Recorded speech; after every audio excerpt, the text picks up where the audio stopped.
ओम नापेत्र पवित्र व सर्वास्त्रगतोभ्य तस्मरे पुंडरीकाक्षं सभाभ्या वेदरसुचि पुंडरीकाक्ष पुंडरीकाक्ष पुंडरीकाक्ष ओम अन्नपूर्णे ओम केशवाय स्वाहा ओम नारायणाय स्वाहा ओम माधवाय स्वाहा ओम गोविंदाय विष्णुवे नमः कृष्णाय वामनाय नमः श्रीकेशवाय पद्मनाभाय दामोदराय कृष्णाय महादेवाय विष्णुवे नमः पुरुषोत्तमाय नमः चन्द्रनाथमाय परमणे नमः उत्तिष्ठन्तु बोधविचार्याः ये गुरुभार्गाः ये तेषां मनोजना ब्रह्मकर्मकमार्थे ओम भूर्भुवः महाजनान्दवाहो विष्णुः दर्शयते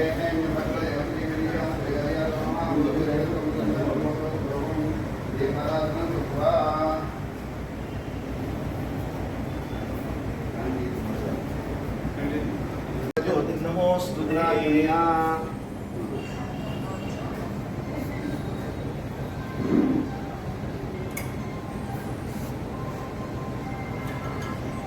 ओम वंदे विष्णुवे नमः कृष्णाय नमः देवाय नमः श्रीकेशवाय पद्मनाभाय दामोदराय नमः कृष्णाय वासुदेवाय कृष्णाय मनोजाय विष्णुत्माय परमणे नमः उत्तिष्ठन्तु बोधविचार्याः ये गुरुभार्गाः ये तेषां मनोजना ब्रह्मकर्मकमार्थे ओम भूर्भुवः ओम भवः महामन्यः तवाहो विष्णुं दर्शयते ज्ञानमयोजयात् ओम आपोचततं ब्रह्मपूर्वस्वरं सर्वेषां भक्तानां गोत्राणां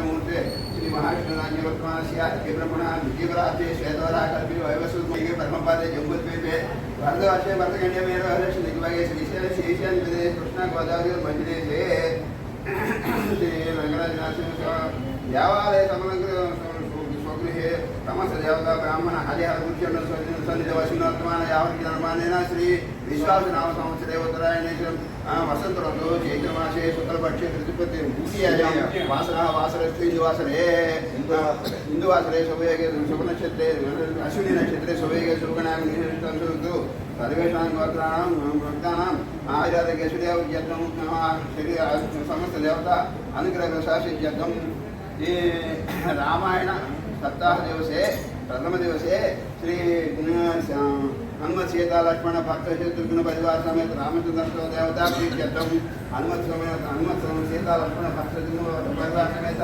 रामचंद्र स्वामी देवता दिशा भक्त शत्रुघ्न परिवार समेत रामचंद्र स्वामी देवता पूजा करिए कलशंगत पुष्पाधिपते नमः ओम श्री महासरस्वत्यै नमः ओम श्री महागुरुभ्यो नमः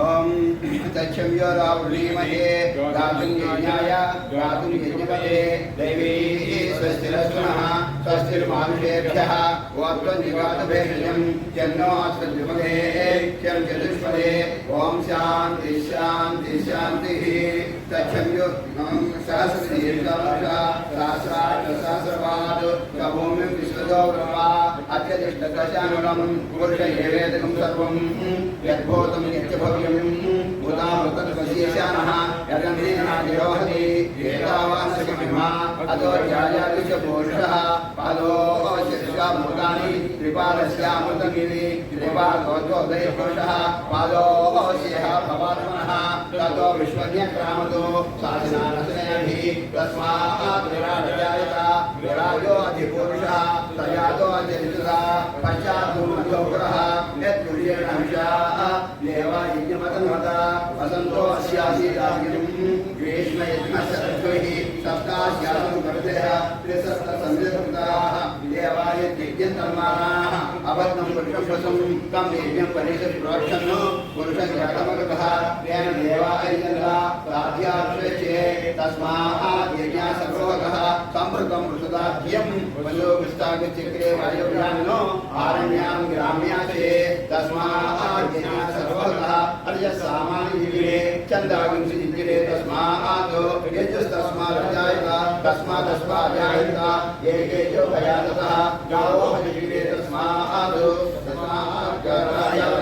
यत्पुरुषं यदधुः कठिनाभिकल्पयन् मुखं निमस्य बहुबाहो गावो लोपामुच्यते ब्राह्मणो शिवमाहीत् बाहुराजः गुरुदर्शस्य देश्यः अज्ञानशूद्रो अजायत चन्द्रमा मनसो जातः वृक्षो सूर्यो जायता मुखाचन्द्रस्यादिच्छा प्राणाद्वायुर्जायता नाभ्यासीदन्तरिक्षं येनाद्यौ समर्तता पद्भ्यां भूमिर्विद्युत्सहस्रारो तदा लोकान् अकल्पयन् वेदाहमेतं पुरुषमहात्मम् आदित्यमग्रन्थं सत्त्वाये सर्वाणि लोकानि विचिन्त्यधीरः नामानि कृत्वा विवदन्तिदासे धाता पुरस्ताद्यमुदाजहार चक्रं प्रविद्वान् विशेषदस्रः तमेवं विद्वान् रूपे भवति नान्यबन्धायनाय विद्यते यज्ञमेतिमयिर्देवाः तानि कर्माणि प्रमाण्यासन् ते धर्मं महिमन्ते यत्र भूमे साध्यास्देवाः अभ्यस्तमोदं विश्वकर्मणः समवर्तति तस्य स्वस्तावदरोमेति तद्गुणस्य समाजानमग्रे वेदामेतं पुरुषमहात्मम् आदित्यवर्तं सरःपुरस्तात् तमेवं विद्वान् रूपे भवति अन्यथान्विनाय प्रजापतिर्गर्भे अव्यायमानो भोगाव्याये तस्य धीरा मणिनां पञ्चचमेधः यो यो देव्यादादि यो देवानां पुरोहितः पूर्वो यो देवेभ्यो जातः नमो ब्राह्मणे द्विजं ब्राह्मणं जनयन्तः देवानग्रे तद्ब्रवन् यद्वैनं ब्राह्मणो विद्यात् तस्य देवासन्मये ीक्षवज्ञोः अहोरात्रे वर्षे नक्षत्रानुरूपम् अश्विनं जातम्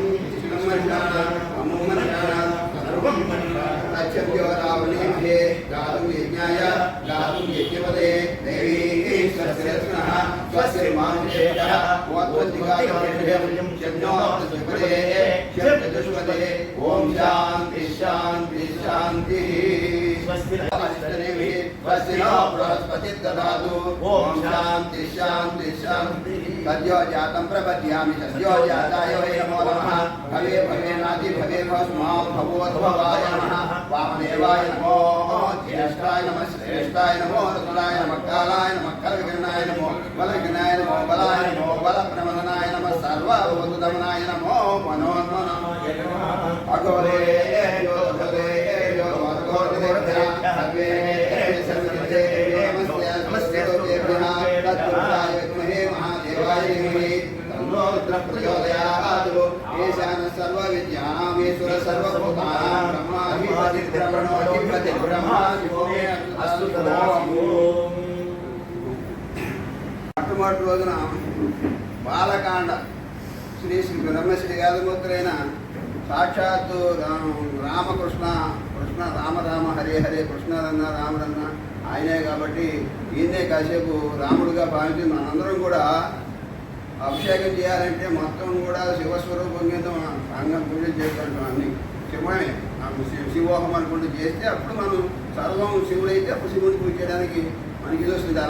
దాతారం సర్వసంపదాం లోకాభిరామం శ్రీరామం భూయో భూయో నమామ్యహం యత్ర యత్ర గుణాదకీర్తనం తత్ర తత్ర సమస్తకాంజలిం బాష్పవాది పరిపూర్ణలోచనం మారుతిమనతర శాంతకం. శ్రీ గురుభ్యో నమః. శ్రీ విశ్వావసనామ సంవత్సర వసంత నవరాత్రుల సందర్భంగా శ్రీమద్ రామాయణ సప్తాహం సందర్భంగా ఈరోజు బాలకాండలో మహర్షి వాల్మీకి ప్రవచించిన శ్రీ రామాయణ వైభవం సౌందర్య విశ్లేషణ చూసుకొని ప్రక్రాప్తులు అవుదాం. వాల్మీకి రామాయణం మూలంగా తీసుకుందాం. తర్వాత ఆచార్య రామాయణం తులసీదాసు రచిత సత్యసంధుడు ఆడిన మాట తప్పని వాడు సత్వగుణ సంపదాలను పోషించ మహాపతివ్రత ఎన్నో నోములు వచ్చింది, ఎన్నో దాన ధర్మాలు చేసింది. అలాంటి పుణ్య దంపతులకి తత్ఫలితంగా పుత్రుడై ఈ లోకన రాముడు మర్యాద పురుషోత్తముడిగా రాముడు పుట్టాడు. తర్వాత బ్రహ్మర్షి అనే విశ్వామిత్రుడి దగ్గర వేదాలు వేదాంగాలు కఠశాస్త్రాలు అభ్యసించాడు. మహాతపస్సు అయిన విశ్వామిత్రుడి నుండి అష్టసూత్రాలని గ్రహించాడు. తర్వాత దీక్షలో భరద్వాజ ఋషి, అత్రి మహాముని, అగస్త్య మునీశ్వరుడు, సుతీష్ణ ముని మొదలగు వారి ఆశీస్సులతో వారి మహా ఫలాలు కూడా తను స్వీకరించాడు. అలాగా ఈ దివ్యశక్తి తపశక్తులతో ప్రతిరూపమై భాతిల్లాడు రాముడు. ఈ రామాయణాన్ని రాసిన వాల్మీకి కూడా మహా తపస్వి. ఆ మునిగే శ్రీరామ గారిని అనుగ్రహించిన ఆరుదుడు వేదశాస్త్రాలు అభ్యసించిన వాడు, గొప్ప యోగికున్నవాడు, దివ్య తపస్వి, పూజ్యులు చిరస్మరణీయులు. ఇక్కడ వాల్మీకి నారద సంవాదం బాలకాండ మొదటి సర్గ. దీనికి అలసది గురించి చెప్తే కాస్త ఇంట్రెస్టింగ్ అని చెప్తున్నాను. బుధవారం నాడు రాముడు పుట్టిన రోజు అంటారు, పుట్టిన వారం కాబట్టి బుధవారం నాడు మన పిల్లల చేత బాలకాండ మొదటి సర్గ చదివిస్తే వాళ్ళకి దక్కడే విద్యాబుద్ధులు వస్తాయని చెప్పేసి అది వస్తుంది. అది బాలకాండ మొదటి సర్గ ఏంటంటే పూర్తి రామాయణాన్ని నారదుడు వాల్మీకి చెప్పాడు. పూర్తి రామాయణం దాంట్లో ఉంటుంది ఇంకో శ్లోకాల్లో. అందుకని బాలకాండ మన మొదటి సర్గని ఎవరితో తెలిస్తే చాలా మంచిది అంటారు. తర్వాత అలాగే ఈ బాలకాండలోనే కుమార సంభవం 37వ సర్గ. దాన్ని పారాయణ చేయటం వల్ల పిల్లలు పుట్టిన వాళ్ళు కుర్రాలకైనా సరే పిల్లలు పెడతారు, మంచి సత్సంతానం కలుగుతుంది అంటారు. అది కుమార సంభవం. ఆ కుమార సంభవాన్ని కాళిదాసు మన కుమార సంభవంగా మన కవిగా రాశాడు కాళిదాసు. ఆ కుమార సంభవం తెలిస్తే పిల్లలు చక్కగా సత్సంతానం కలుగుతుంది, కుర్రాలకైనా పిల్లలు పెడతారు.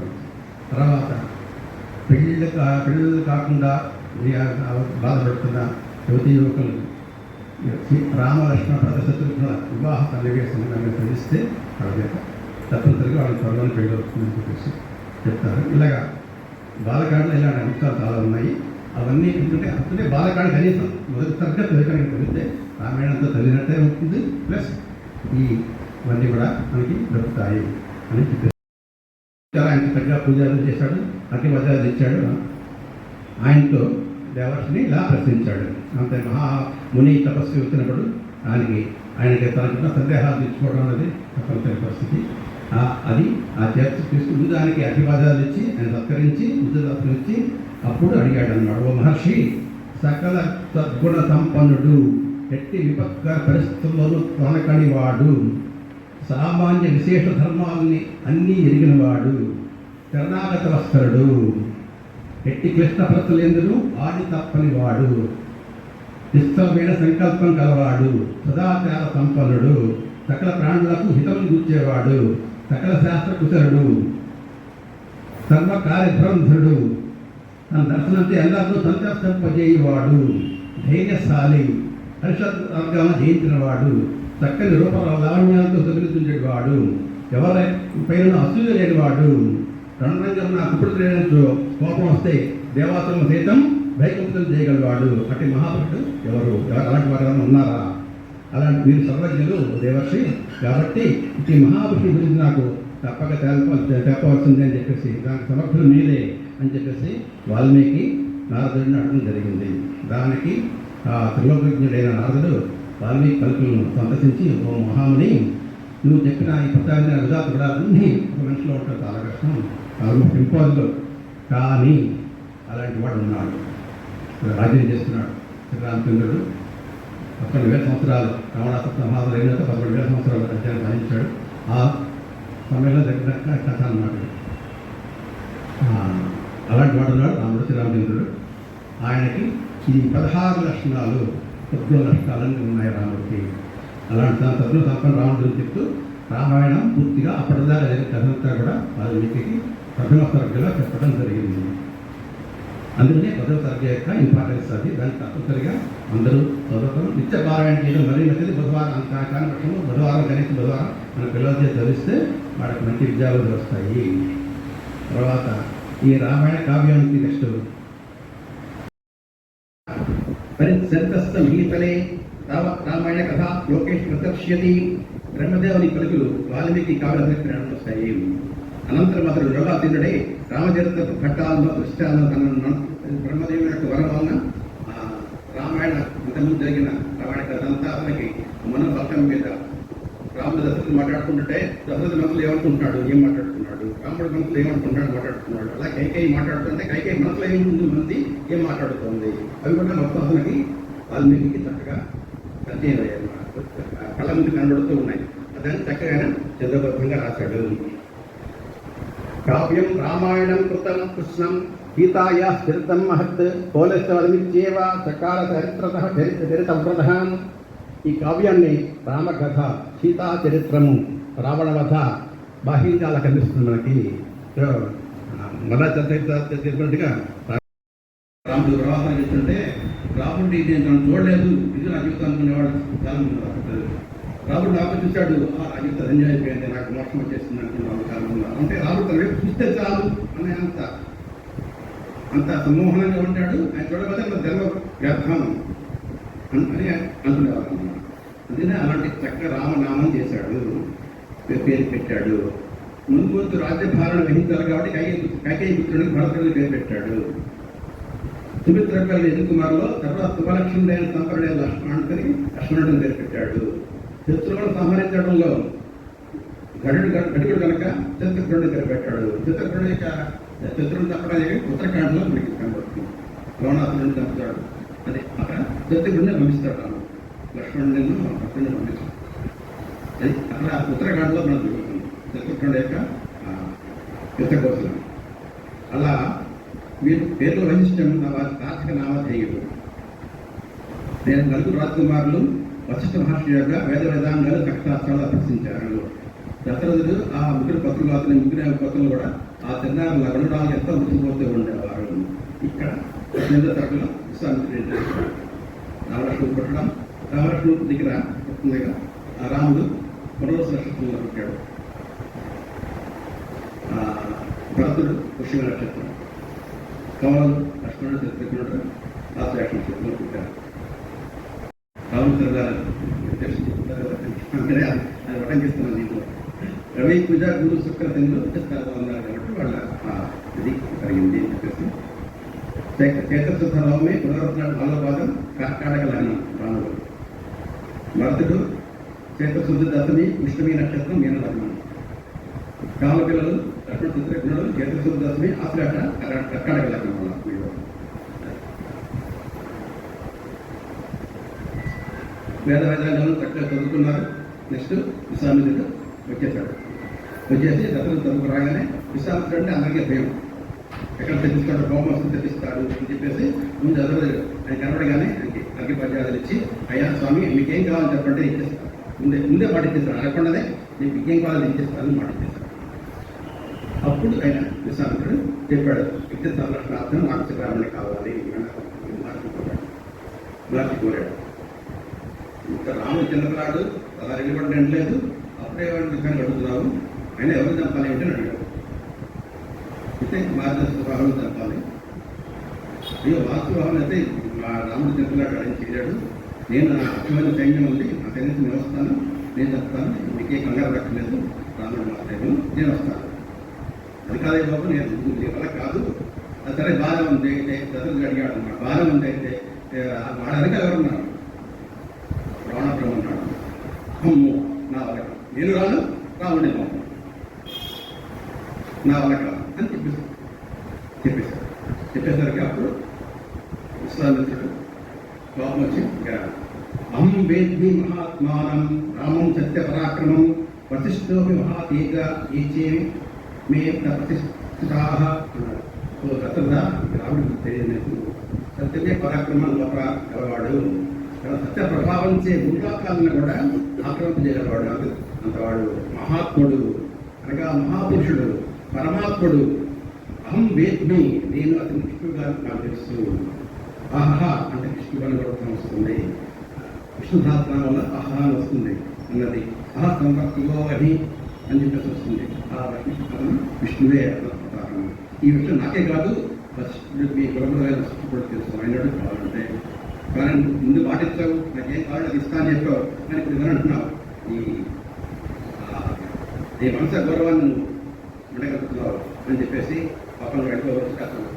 అప్పటిదాకా మన గురువారం చూడండి, దశరథుడు గురువారం తీసుకుంటాను చూస్తాను స్థాయి ఏం పర్వాలేదు విశ్వామిత్రుడు పంపించు రాముడు పంపించుకుంటే రాముడు వేరేస్తున్నాడంటే ఇంకా లక్ష్మణుడు ఒకలా ఉండాల్సిందే. వశిష్ఠ సూచన మేరకు రామలక్ష్మణుడు విశ్వామిత్రుడితో పంపాడు. 16 సంవత్సరాల బాలుడు, ఇంకా నిండలేదు. ముందు పిల్లలకి ఏమిటి ఆ వయసులో ఆకలి వేస్తుంటే దప్పి వేస్తున్నాడు. అందుకని చేశాడంటే విశ్వామిత్రుడు దగ్గర అతీచరణ తీసుకెళ్ళి ఆచరణ చేయమన్నాడు. అతి బల మహాబల విద్యను నేర్పాడు. నేర్పిన తర్వాత రాక్షస సంహారాన్ని దృష్టిలో పెట్టుకొని వారికి వివిధ అస్త్రాలను కూడా ప్రయోగ ఉపసంహార పూర్వకంగా అనుగ్రహించాడు. ఈ లోపల తాటక వధ జరిగింది. తాటక వస్తే ఆడదాని తర్వాత ఏంటి విశ్వామిత్రుడు చెప్పాడు, ఈ రాక్షసి అందరినీ చేస్తుంది, అలవాటు చేస్తుంది, అందరినీ విజ్ఞానకాలు దగ్గర చేస్తుంది, అందరినీ దొరుకుతుంది కాబట్టి దాన్ని చంపు అని చెప్తాడు. ఇప్పుడు అతనుడు చెప్తాడు, మంత్రుడు చెప్తాడు అనమాట. మనకైతే వాడుకుందాం అని ముక్కు వస్తాను చూడిపోయి ఇప్పుడు చేయకి వస్తాను, నువ్వు ఎడచేయి కట్ చేయి, నీ కుడికాలు కట్ చేస్తాను, ఎడకాలు కట్టి లేదా ఆడుకుంటారు కదా. విశ్వామిత్రుడు గమనించి టికెట్ పడిపోతుంది, టికెట్ పడితే రాక్షసులకు బలం పెరిగిపోతుంది కాబట్టి నువ్వు రాని. అప్పుడు ఏమంటాడంటే, మా తండ్రి చెప్పాడు నాకు, విశ్వామిత్రుడు గురువు ఏం చెప్తే అది చెయ్యి అని చెప్పాడు నాకు. కాబట్టి మిత్రుడు వాక్తారు బాగు చేస్తాను, నేను తండ్రి చెప్పిన వాటిని చేస్తాను, చేస్తాను కాబట్టి అప్పుడు ఆడదాం చంపేసిన తర్వాత అప్పుడు మనకి విశ్వామిత్రుడు అస్త్రశస్త్రాలని విశ్వామిత్రుడి అస్త్రశస్త్రాలు ఎక్కడి నుంచి వచ్చాయి, ఎలా సంపాదించాడు, దానికి తర్వాత ఈ యాగరక్షణ అయిన తర్వాత గణకాస్తుని వెళ్ళినప్పుడు అక్కడ శతానందులు చెప్తాడు. విశ్వామిత్రుడు చెప్తూ దాంట్లో విశ్వామిత్రుడు ఎక్కడ చెప్తే దాంట్లో చెప్తాడు అన్నమాట, ఎలా వచ్చేది అదే ఆ పక్కన చెప్తుంది.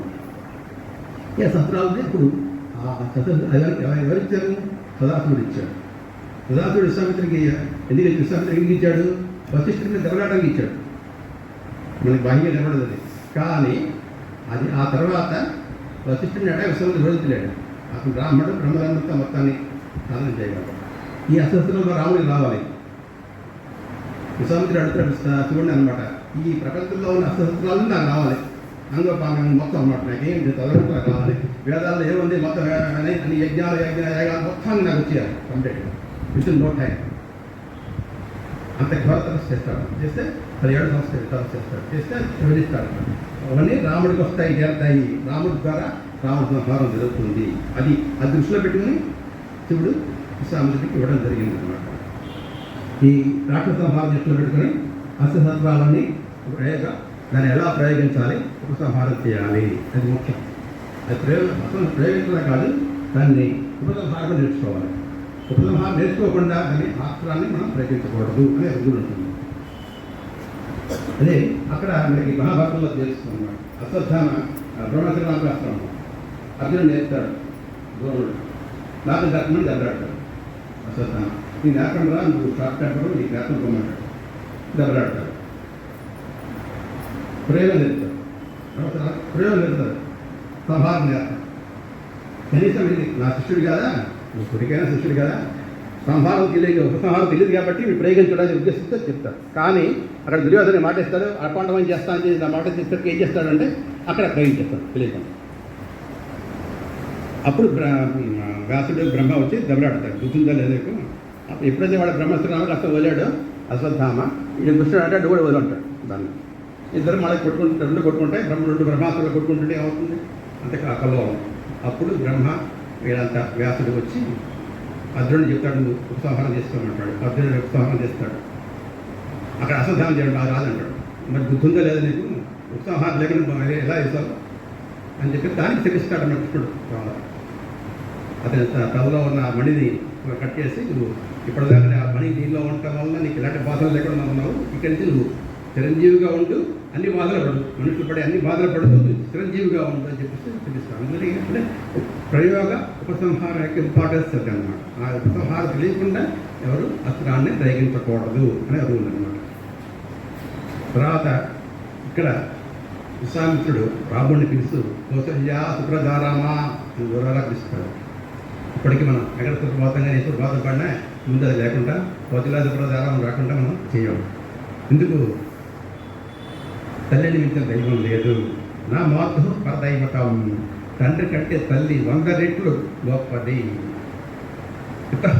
పితృగణం మాత గౌరవేణ అతిరిచ్యతే అని కదా అతిరిక్తి. కాబట్టి ఆ భగవంతుని ప్రభాత సేవలో ఇప్పటికీ ఈ సుబోధన కౌసల్యా సుప్రజారామ గౌరవ సంధ్యా ప్రవర్తతే ఉత్సవతాదుల కర్తం దేవమహనికం అని మాట్లాడకుండా ఉండడం. అది విశ్వామిత్రుడు పిలిచిన పేరు అన్నమాట, కౌసల్యా సుప్రజారామ అనేది. అక్కడి నుంచి మార్గ మధ్యంలో సోణ నది తీరం వెళ్తూ ఆ సోణ నది వృత్తాంతని విశ్వామిత్రుడు విశ్వనాథుని కథ చెప్తాడు రాముడికి. విశ్వామిత్రుడు కథలు చెప్తూ ఉంటాడు. అంతా నడిచి వెళ్ళటమే కదా, నడిచి సిద్ధాశ్రమానికి వెళ్ళి ఎక్కడికి వెళ్ళినా నడిచి వెళ్ళటమే ఉంటుంది. మనకి అప్పుడు కార్లు గుర్రాలు గంటలు అలాంటివి ఏం లేవు, అంటే నడిచి వెళ్ళేవాడు అనమాట. వెళ్తుంటే ఆ దారిలో కాలక్షేపం కోసం రాముడికి కథలు చెప్తున్నాడు అనమాట. అక్కడ ఈ సువర్ణనది వృత్తాంతాన్ని చెప్తూ విశ్వామిత్రుడికి కృతనాభుని కథ చెప్తాడు, ప్రస్తావిస్తాడు. వనంలో నివసిస్తున్న ఆ కృతనాభుని కుమార్తెలు వాయుదేవుడు వచ్చి అతను మమ్మల్ని పెళ్లి చేసుకుని అడుగుతాడు. అందరికీ తెలిసిందే. అది అక్కడ ఏం చేస్తాడంటే విశ్వామిత్రుడి దగ్గర కథ చెప్పడం మొదలుపెడతాడు. శతానందుడు జనక మహారాజు యొక్క పురోహితుడు, ఈ ఆలయ యొక్క కొడుకు, ఆలయ గోత్ర సంతానం.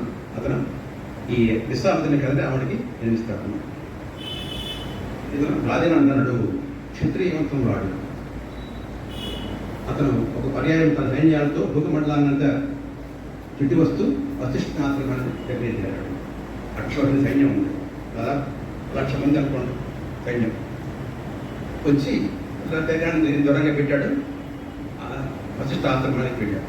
వెళ్ళి అయ్యా నేను విశ్వామిత్రుడిని ప్రవర చెప్పుకున్నాడు, నేను గాజపుత్రుడిని క్షత్రియ వంశవాడిని ప్రవర చెప్పుకున్నాడు. చెప్పుకొని మీకు నమస్కారం, మిమ్మల్ని దర్శనం చేసుకుని వచ్చాను అంటే బాగుంది, ఆయన ఆతిథ్యం స్వీకరించాను, మీరు ఇచ్చినట్టే భవిస్తాను నేను. ఎందుకంటే నాతో పాటు నీ ఒక్కనే కాదు, నాతో పాటుగా నా మంత్రి వెళ్తున్నారు, నా సైన్యం ఒక 1,00,000 మంది సైన్యం ఉంది. వాళ్ళందరికీ అంటే మీకు ఇబ్బంది అవుతుంది. మరి అరణ్యంలో మీరు కందమూలాలు తినేవాళ్ళే, మీరు మిమ్మల్ని ఎందుకు పట్టడం ఇష్టం లేదు కాబట్టి మమ్మల్ని క్షమించండి, మీరు ఇచ్చినట్టే భవిస్తాను నేను అని అంటారు. అంటే ఎవరు మనకి పదార్థం పెడితే దాన్ని పలహారం పెడితే దాన్ని ముట్టుకుంటే మనం సేకరించినట్టే లెక్క. అలాగే మీరు ఇచ్చిన దాన్ని నేను సేకరించాను అని అనుకోండి, కాబట్టి నన్ను వదిలేయంటే అలా కాదు, వశిష్ఠుడు అంటే జరగాల్సింది ఎలా జరగాల్సింది ఉంది కాబట్టి అలా జరిగిందని చెప్తాడు అన్నమాట. అందరికీ కామధేను పిలిచి అందరికీ ఒక ఎవరికి ఏం కావాలి, ఎవరికి ఏమి ఇష్టం, పంచభర్ష పకానాలు, ఎవరికి ఏం కావాలి మొత్తం అన్ని వితిన్ సెకండ్స్, అంటే ఒక 1/2 అవర్లో అందరికీ మొత్తం ఏం కావాలో అందరికీ ఏర్పాటు చేస్తారు. చక్కగా అందరూ భోజనం చేస్తారు. ఇక ఏనుగులు, గుర్రాలు, సైనిక కాల్పంటులు అందరూ వీళ్ళందరూ కూడా మొత్తం వాళ్ళందరికీ ఇక్కడ ఏం కావాలి అన్నీ అందరికీ అంతరం వస్తాడు. వస్తే అప్పుడు మంత్రులు పక్కన పిలిచి విశ్వామిత్రుడిని ఈ కావజంలో ముసలాడు ఏం చేసుకుంటాడు, ఎదురుగా ఏం చేసుకుంటాడు, ఈ వనంలో మన ఇంటి సడుగుతో మన చక్కగా మనం రాజ్యాన్ని తీసుకుంటే మనకి ఎప్పుడు గొడవ ఉండదు, ఇంకా కష్టపడక్కర్లేదు, డబ్బులు ఫ్రీగా అన్ని ఫ్రీగా వచ్చేస్తూ ఉంటాయి. కాబట్టి అది కావజాన్ని తీసుకుంటున్నాడు. అడిగితే విశ్వామిత్రుడిని వశిష్ఠుని అడుగుతాడు, నాకు ఇచ్చే కావాలంటే ఇంకో 10,000 ఆలోచిస్తాను, లాభం లేదు.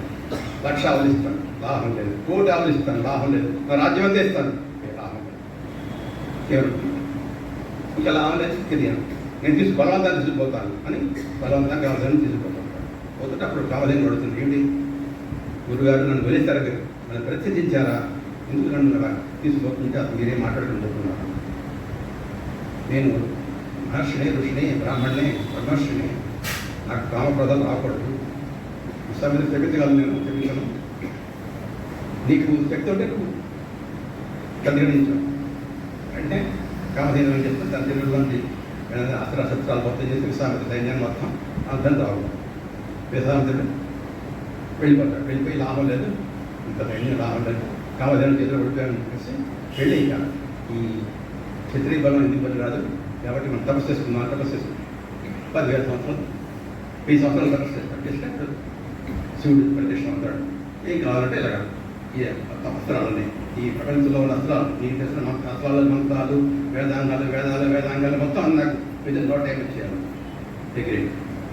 ఎందుకు రాముడికి ట్రాన్స్ఫర్ చేస్తాడు ఉద్దేశంతో. అవన్నీ తీసుకుని వశిష్ఠుడే మళ్ళీ యుద్ధానికి వస్తాడు. యుద్ధానికి వచ్చి మొత్తం ఒకటే అగ్నేయాస్త్రం, వాయువ్యాస్త్రం, బ్రహ్మాస్త్రం, వశిష్ఠుడు ఏం లేదు, బ్రహ్మదండలో పెట్టుకుని ఉంటాడు అంతే, మొత్తం దాన్ని కలిసిపోతుంది. అప్పుడు త్రిక్ బలం, క్షత్రియ బలం, బ్రహ్మచౌర్య బలం, బలం బ్రహ్మ తేజస్సు బలమే బలం ఉంది, బ్రాహ్మణ బలమే బలం ఉంది, క్షత్రియ బలం ఏం పని కాదు అని చెప్పేసి అనుకుంటాడు. ఇది బలమైన బ్రహ్మతేజమే నిజమైన బలం. ఒకే ఒక్క బ్రాహ్మణ దండము నా అస్త్రాలన్నింటినీ చిత్తు చేసేస్తుంది. కాబట్టి నేను ఇవన్నీ వదిలేసి బ్రహ్మశ్రీ అవ్వడానికి తపస్సు చేస్తాను అని చెప్పేసి పెట్టారు. అది బ్రహ్మశ్రీ అవ్వాలి, అది వశిష్ఠుడి చేత చూసుకోవాలి, అది లెక్క. అలా అందుకని ఏం చేస్తాడంటే ముందు దక్షిణ దిశకి వెళ్ళాడు. అక్కడ 1000 సంవత్సరాలు తపస్సు చేశాడు. బ్రహ్మ ప్రత్యక్షమై నువ్వు రాజర్షి అయ్యావు, 1000 సంవత్సరాల తపస్సు నువ్వు రాజర్షి, నీకు కావాలి బ్రహ్మర్షి కావాలి కదా అని చెప్పేసి ఇంకా వాడు తపస్సు చేశాడు. అంతటా ఇక్ష్వాకు మహారాజు అక్కడ వచ్చి సత్యంగా తన స్వర్గాన్ని గమనించమని చెప్పేసి ఆడటం, దాంతో ఈ తపస్సు కాస్త పుష్కాకి ఇంకా అనుకున్నాం కదా, పాపం వస్తే ఈ తపస్సు కాస్త నశించిపోతుంది, క్షీణించిపోయింది. అప్పుడు లాభమైంది అక్కడ దర్శనం తీసుకొచ్చి పశ్చిమ దిశ బయలుదేరాడు. అక్కడ పుష్కర తీర్థంలో అత్యంత దిశతో మళ్ళా తపస్సు మొదలుపెట్టాడు. అక్కడ వచ్చి అంబరీషుడు యజ్ఞం చేస్తూ బలిపత్తుగా తులసేపుని ఈ సామిత్రుడికి మేనలు వచ్చాడు. అతన్ని బలిపత్తుగా దిగుతుంటే అతన్ని కాపాడాలని చెప్పేసి తన తపస్సులంతా అక్కడ పాల్గొంటాడు. దాంతో రెండోసారి అయితే అనంతరం ఆ పురుషశాస్త్రంతో మరొక 1000 సంవత్సరాలు తపస్సు చేశాడు. తపస్సు చేస్తే అక్కడ బ్రహ్మ ప్రత్యక్షమై ఋషిత్వం, ఇంతకుముందు రాజర్షి అయ్యాడు, ఇప్పుడు ఋషి అయ్యాడు సామిత్రుడు.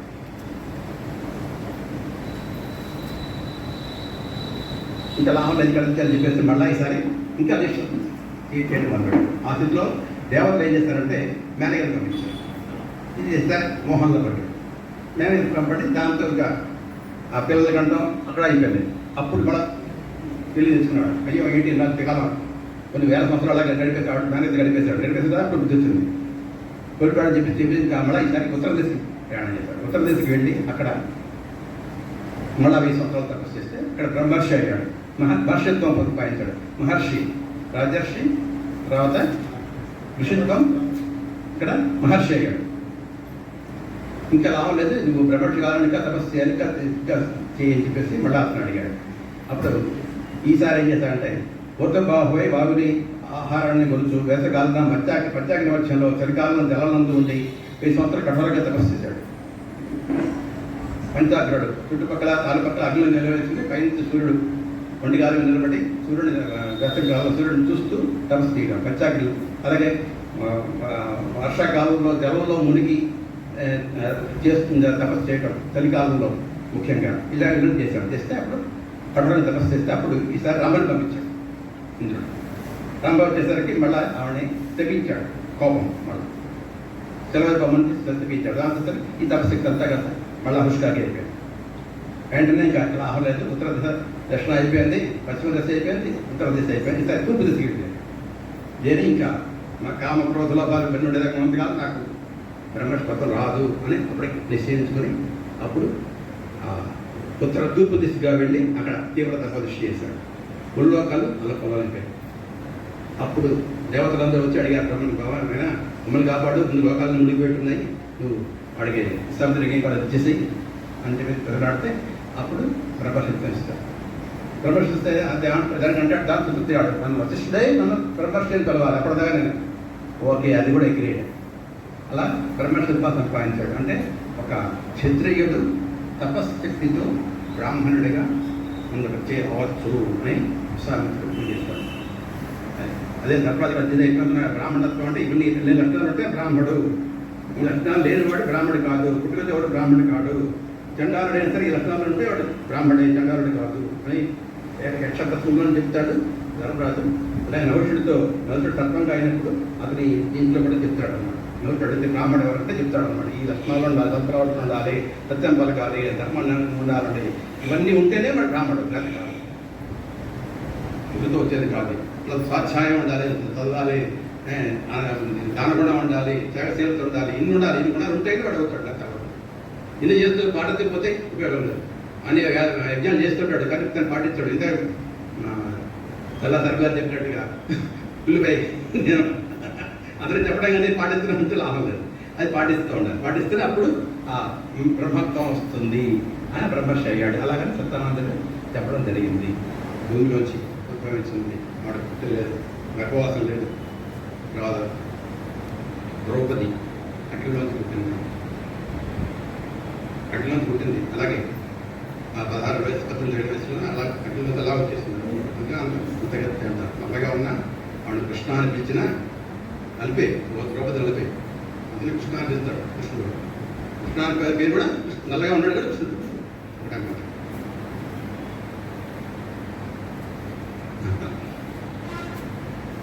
అలాగే పద్మావతి శ్రీనివాసం కథ కూడా ఉంది. పద్మావతి అమ్మవారు పద్మసరోవరం నుంచి పద్మంలోకి బయటకు వచ్చింది. అది అలాగే పంచభూతాల్లోంచి అమ్మవారు స్వయంగా ఉద్భవిస్తుంది, అలాగే పంచభూతాల్లో కలిసిపోతుంది. అంతే వాళ్ళకి వాళ్ళ గర్భవాసం ఉంటుంది, ఎలాంటివి ఏముండవు అని చెప్పేసి అలా చెప్తున్నాను. ఇప్పుడే సీతాదేవికి జనక మహారాజు వివాహం చేశాడు. తన ఇంటర్న చదువులను తెచ్చిపెట్టిన వారికి ఇలాంటి 6 ఏళ్ల పిల్లకి పెళ్లి చేయాలి అంటే ఎవరు ఇలాంటి పొద్దున్నేమో చిన్నప్పుడు చిన్నపిల్ల, తెల్ల పిల్ల, ఇప్పుడు సాయంత్రం అయ్యేసరికి 6 ఏళ్ల వయసు వచ్చేస్తుంది. 6 ఏళ్ల వయసు పెళ్లి వయసు వచ్చిన 6 రోజుల లెక్క. భార్యకి భర్తకి కనీసం 5 నుంచి 10 సంవత్సరాలు తేడా ఉండాలి. అది కూడా మళ్ళా కొత్తగా చెప్తుంది. సీత వయసు 6, రాముడి వయసు 16. వాడు పెళ్లి 10 ఏళ్ల తేడా ఉంది. ఆ 5 నుంచి 10 సంవత్సరాలు తేడా ఉండాలి. ఇప్పుడే బాగుంటుందని నేను చెప్పాను అన్నమాట. దానికి ఏం చేయాలంటే వీరతులకం చేస్తాం. నాకే ధనస్సు జాతకం వచ్చింది. నాకు దర్శయజ్ఞంలో శివుడు దర్శయజ్ఞం అయిన తర్వాత ఆ స్వధనస్సుని ఈ జనక మహారాజు రాత్రులకి ఇవ్వడం జరిగింది. దేవదత్తుడు అతని పేరు. అతని ద్వారా వీళ్ళకి అదే ఏం చేస్తారంటే ఏం చేయలేక దాన్ని పూజ చేస్తూ దానికి 2 పూలు పెట్టాం. దాని పెద్ద ఇంట్లో పెట్టి దానికి లాక్కు రావాలంటే కనీసం చక్రాల వాహనంలో 5,000 మంది లాక్కుండా వస్తే కానీ దాన్ని తీసుకుంటారు. అలాంటి శివధనుస్తుని ఎవరైతే ఎక్కువ పెడతారో వాళ్ళకి ఇచ్చి పెళ్లి చేస్తాను అని అప్పుడే వీరసల్పగా పెళ్లి చేస్తాను అంటే. అంతేగాని రాముడు సీతా కళ్యాణం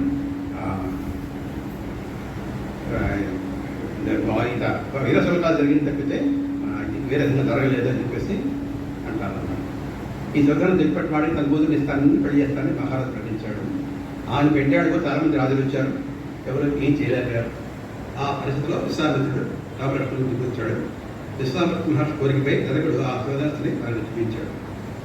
రాముడు వెంటనే దాన్ని ఎక్కుపెట్టడం, పెళ్లి మనం జరగడం. వెంటనే జనక మహారాజు వచ్చి నేను మర్యాదలు చేస్తానంటే అక్కడ రాముడు అంటాడట. అది మనం తర్వాత అయోధ్యకాండలో చెప్తుంది. ఇస్లాం వారు ఆలయకి చెప్తారు, ఆలయ కాదు మనసులోకి చెప్తూ మన నాన్నగారు ఇచ్చేస్తారా మర్యాద చేస్తాడు. ఆయన రాముడు ఒప్పుకోలేదు. మా నాన్న పిలవాలి, ఆయన పర్మిషన్ ఇవ్వాలి, అప్పుడు పెళ్లి చేసుకుంటాం. అప్పుడు దాకా ఛాన్స్ ఇవ్వాలి. మిత్రుగా రాముడికి నా తండ్రి ఎక్సెంట్ గా నేను పెళ్లి చేసుకుంటాను. అంతేగానే వీరతలకు వచ్చేస్తే కాబట్టి పెళ్లి చేసుకుంటాను రాముడు. అది రాముడు తండ్రి మాట కాదు అని చెప్పేసి అది అప్పుడు దశరథుడు జనక మహారాజుని కబురు పెడతాడు. పెడితే వాళ్ళంతా అప్పుడు వాళ్ళ కోసల దేశం యొక్క ఈ వంశానికి దీని ప్రకారం అంతా మగవాళ్ళే వస్తారు. ఆడవాళ్ళు అప్పుడు పెళ్లికి రావాలి. పెళ్లి అయోధ్య నుంచి వచ్చే వాళ్ళంతా మళ్ళా దశరథ చెప్పినట్టుగా అందరూ గడ్డాలు వేసిన చెప్తే ఎవరు రాలేదు. ఆడవాళ్ళు ఎవరు ఇంట్లో అందరూ ఇంట్లోనే ఉండిపోయారు. వాళ్ళ సంప్రదాయం ప్రకారం అక్కడ వాళ్ళ ఇంట్లోనే ఉండిపోయారు. అక్కడ వీళ్ళంతా చక్కగా వచ్చారు. కళ్యాణ వేదిక చక్కగా ఆనందమైంది. ప్రవర్ చెప్పుకున్నారు. మొత్తం ఈ దశరథుడి వంశం గురించి వశిష్ఠుడు చెప్పాడు, జనక మహారాజు గురించి దత్తానందుడు చెప్పారు. అన్ని ప్లాన్లు ఉన్నాయంటున్నారు, చేసుకుందాం అంటున్నారు. కన్యాదాన సమయం వచ్చింది. ఇయం సీత మమ సుతా సహ ధర్మచరీ తవ ప్రతీచ్ఛ చైనాం భద్రం తే పాణిగృహీష్వ పాణినా. ఇదే శ్లోకం. హిందూ సంప్రదాయంలో హిందూ విధంగా చేసి పెళ్లి చేస్తున్న ప్రతి దాంట్లో ఈ శ్లోకం ఇది కాదు. ఇది సౌందర్య రాశి శివకుమార్య నిధి లావణ్యవతైన కన్యామణి సీత ఈమె అయోనిజ మహా తపస్సమ్మరాలైన రాజసులకు ఆలవాలము కీర్తి ప్రతిష్టలకు నిలయమైన మా వంశానికి ప్రతీక విడ. నా పుత్రికైన సీత నేటి నుండి నీకు సహధర్మచారిణి. ధర్మార్థ కామ పురుషార్థాల ఆచరణాత్మకంతో కష్టసుఖాల్లో సర్వదా నీకు తోడుగా ఉంటుంది. విద్యుక్తంగా ఈమెను పాణగ్రహణం మరచి ప్రేమానురాగంతో నీవు స్వీకరము, నీకు శుభం అవుతుంది అని చెప్పేసి చెప్పడం జరిగింది. లోక పుట్టే అనే శ్లోకం. అది శ్లోకం అది రాబడే చూస్తే నీళ్ళకు రాసే అని చెప్పేసి వస్తుంది. అది ఆ శ్లోకం. అది మన ప్రతి శుభకరం ఉంటుంది. ఇంకా రాముడు వాళ్ళ సీతారాముడు దాంపత్యం అదర్శనం కాబట్టి వాళ్ళు ఎన్నో వేల సంవత్సరాలు 11,000 సంవత్సరాలు కల్పన చేశారు. అంతకుముందు అయోధ్యలో 12 సంవత్సరాలు పెళ్ళైన తర్వాత తర్వాత 14 సంవత్సరాలు 13 సంవత్సరాలు ఇక్కడ వనవాసం, ఒక సంవత్సరం పాటు ఆవిడ లంకలో ఉంది, సంవత్సరం పాటు. ఆ తర్వాత మళ్ళీ 11 సంవత్సరాలు కాపురం చేశారు. తర్వాత మళ్ళీ వియోగం జరిగింది. కాబట్టి సీతారాముల దాంపత్యం లాగా ఉండాలని చెప్పేసి ఆ శ్లోకాన్ని అందరూ చేస్తాను. యాతమయాన్ని జనకుడు సోదరుడు కుశల్ సదన్ కుమార్తెల ఊర్మిళ, మాండవి కృతకీర్తులతో క్రమంగా లక్ష్మణ భరత వివాహం కూడా జరిగింది.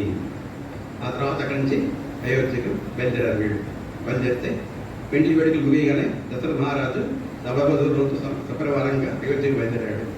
మార్గ మధ్యాహ్న పరశురాముడు ప్రత్యక్షం. ఎప్పుడైతే ఈ సోదరస్య భంగం జరిగిందో అక్కడ పరశురాముడిని చేసిపోయిన వెంటనే ఆయన ఆకాశగమనం ఉంది, ఆకాశగమనంలో వచ్చేసాడు. ఆయన వచ్చేసి వైష్ణవ ధనస్సును తీసుకొచ్చి రాముడికి, ఎవరు దశరథ రాముడు ఎవరు ఇక్కడ, తన భార్గవ రాముడు కదా, దశరథరాముడు ఎవరిని అడిగాడు. నేనే. దశరథుడు అడిగిపోతున్నాడు పరశురాముడు ఏం చెప్పిస్తాడో ఏం చేస్తాడో. అప్పటికే 21 సార్లు ఆయన చేసి క్షత్రియ మొత్తం నాశనం చేశాడు. నన్నేం చేస్తాడో ఆయన పుత్రుడు తప్పించుకుని తిరిగాను, నేను బయటపడ్డాను. కాబట్టి నన్ను ఏం చేస్తాడు, ఇప్పుడు రాముడు ఏం చేస్తాడని చెప్పేసి భయపడతాడు. అప్పుడు ఏమంటాడంటే భార్గరాముడు అడుగుతాడు, దశరథరాముడు ఎక్కడున్నాడు, ఈ వైష్ణవ ధనస్సుని ఎక్కువ పెట్టి కలిగితే ఇదో అది దశయజ్ఞంలో శివుడు వదిలేసిన ఇది వైష్ణవ ధనస్సుది, విష్ణువు దీంతో ఎప్పుడు ఓడిపోలేదు, ఏం కాలేదు. కాబట్టి ఇది యాక్టివ్, అది ఇన్యాక్టివ్. కాబట్టి నువ్వు దీన్ని ఎక్కుపెట్టు, అప్పుడు ఇతర యజ్ఞం చేస్తాను.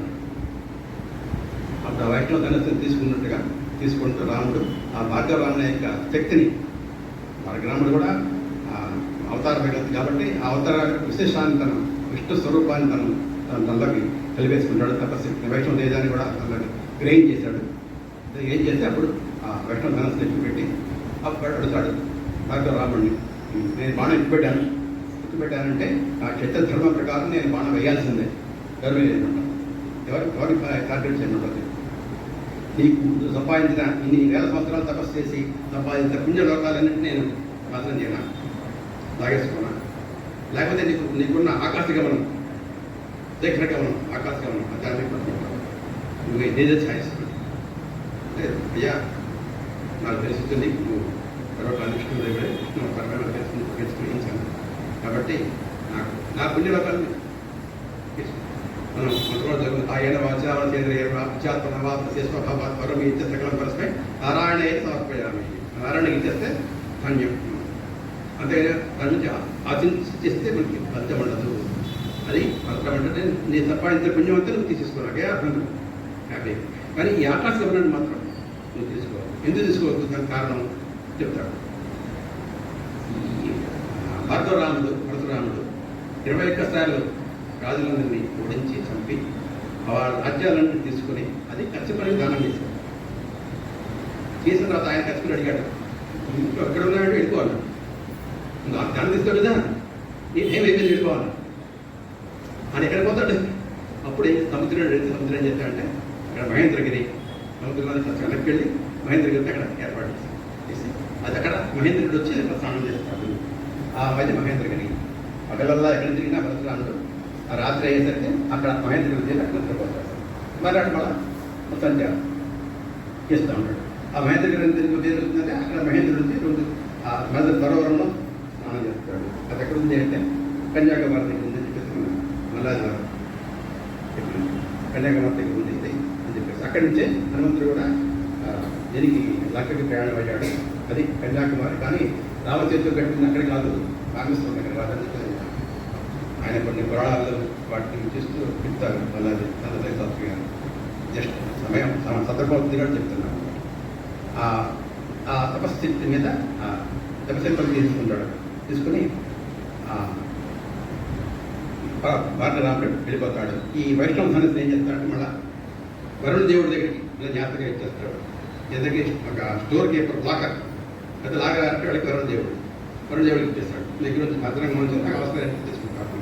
మళ్ళా అరణ్యకాండలో అగస్త్యుడు ఈ వైష్ణవ ధనస్సుని మళ్ళీ రాముడికి ఇస్తాడు అన్నమాట. ఇప్పుడు వీళ్ళ సంహారం జరగాల్సింది, బాలుని చంపాల్సిన అవసరం వచ్చినప్పుడు వైష్ణవ ధనస్సు వల్ల వరుణ దేవుడి ద్వారా మనకి రాముడి దగ్గరికి వస్తున్నాడు.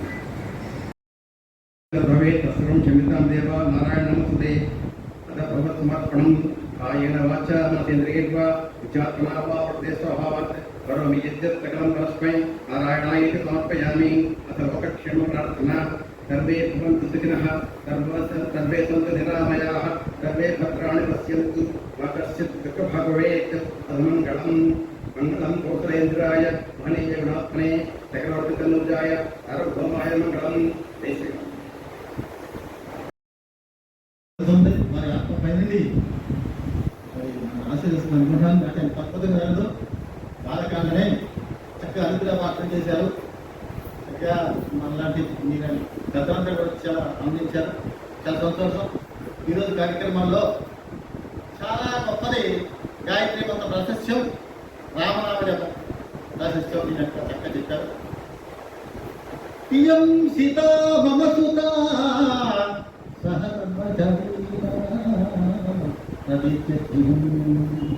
पानी विश्व पानी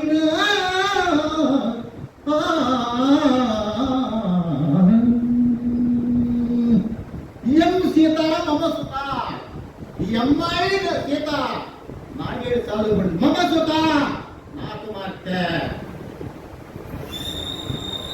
इवన్నీ पानी विश्व पानी కరగ్రహం చెయ్యి. రామ నీకు మా అమ్మాయి కడగండి, నువ్వు లేదు మా అమ్మాయి అయ్యా, నువ్వు మానవులు పుట్టావు, మీ తల్లి పుట్టావు, నువ్వు మాత్రం అయోనియా కాబట్టి తేడా గుర్తుంచుకో అన్నాడు. ఎవరే రామ దానికి ఏం లేదు, కట్టడానికి ఏం లేదు అనుకుంటామేమో. బ్రహ్మర్షి తప్పోదండి. మా అమ్మాయి ఏదైనా పెద్ద పెద్ద వేషాలు కావాలి కట్టాలి వెలింది బాడీ సోయించవద్దు. తపస్సు అనేది దాంతో జాగ్రత్త. అమ్మా పాణింగులు విశ్వ పాడిన ఎప్పుడైతే పాణిని చేతితో పట్టుకుంటాడు అప్పుడే పాణికి రక్షణ. రామా నువ్వు అడవిలో అయోధ్యలో ఉండే అడవిలో ఉంటుంది చాలే వర్గంగా నీడలాగా కలిసేస్తుంది. చూసారా బతుకులే రాష్ట్రం వచ్చాం రామా. అప్పుడు అంటాడు కాళిదాస్, బతకాంలో యొక్క దాస్యం సరే ఒప్పుకోవాలి. నీ భార్య మీరు తీసుకుంటావు, వదిలిపెడతా ఇస్తాం కాబట్టి అన్నట్టుగా లేకపోతే ఇంత అర్థ గర్భంగా నర్మగర్భంగా ఎంతో గంభీరంగా చెప్పి శ్లోకాన్ని చాలా చెప్పాల్సి ఉంది. కాబట్టి చాలా చెప్పాను కాబట్టి నేను కూడా బాధించగలుగుతున్నాం సాధిస్తున్నాం. ఓమదీపానంతరం శుద్ధాది మరియు సమర్పయామి. నైవేద్యం ఓం భూర్భువస్సువః ఓం తత్సవితుర్వరేణ్యం భర్గో దేవస్య ధీమహి ధియో యో నః ప్రచోదయాత్. సత్యం దత్తేన పరిష్యామి అందుకోవచ్చునసి ఓం ఆత్మవాదక్షణ పరిష్యామి అందుకోవచ్చునసి महानैवेद्यं समर्पयामि. भोक्तेपं सुधात्मनि समर्पयामि.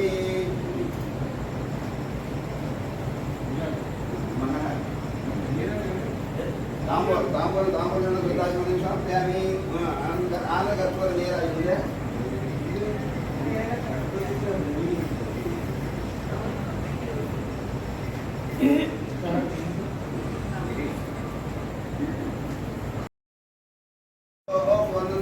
मधुयो सानीति एकदा ब्रह्मणोपल्पे एकदेवैजमानाय विश्वदराति. ओम हनुमसीता लक्ष्मण भद्रेश्वर भगवान समेत रामचंद्र स्वामी नमः. आनंद कल्पोल नीराजनंदर्शयामि.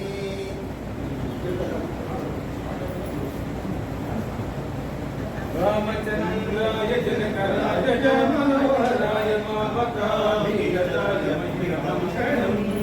रामचंद्राय जनकराय मनोहराय कौसलेयाय मन्दहासगासघोषणाय वासवादिविन्दसत्फलाय मङ्गलम्. चारुकुङ्कुमोपेतचन्दनादिचैत्रिकाय हारकटकशोभिताय पूर्णमङ्गलम्. वेङ्कटकुण्डलाय तुलसीवनमालिकाय जलजसदृशदेहाय मङ्गलम्. देवकी पुत्राय देवदेवोत्तमाय श्रावणाय भव्यमङ्गलम्. पुण्डरीकाय पूर्णचन्द्रवदनाय अष्टजा वेदान्तवेद्याय सुजगशिक्षकामिताय सुभगमङ्गलम् रामदासमृदुलभयतामरसनिवासाय स्वामिभद्रगरीवाय सर्वमङ्गलम् रामचन्द्राय जनकराय मनोहराय ममताधीशराय मंगलम